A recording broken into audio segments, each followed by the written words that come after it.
Well, I remember being on the Taney. I had a CO that liked to challenge me, and he knew I liked challenges. So that's what he did. He kept giving me stuff.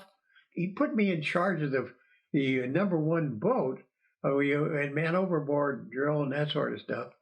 And I was probably the littlest officer he had. And here I was on the sweep oar. You know, he could toss me in the water in 2 seconds if I wanted to sometimes, if I pull him the wrong way. But anyway, he liked challenging me.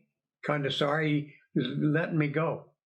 I remember when I didn't have anybody, I didn't even have any cooks.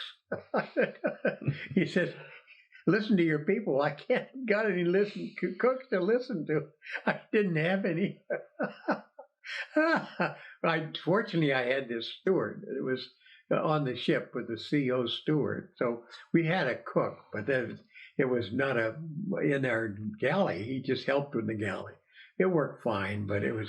So the guys didn't have to eat crackers and milk for no, they mostly they admitted they had all kinds of ground meat though.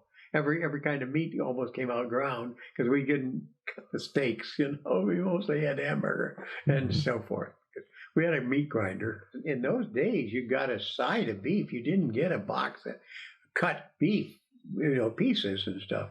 It just was different in those days, and that's the way I remember it as being a difficult time.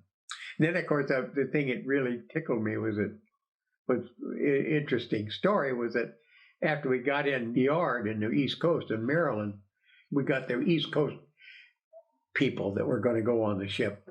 Of course, then here comes the chief, first, second, and third class cook. We got like a whole crew. Then they turned the job over to the other ensign, who could hardly find his way in and out of a room.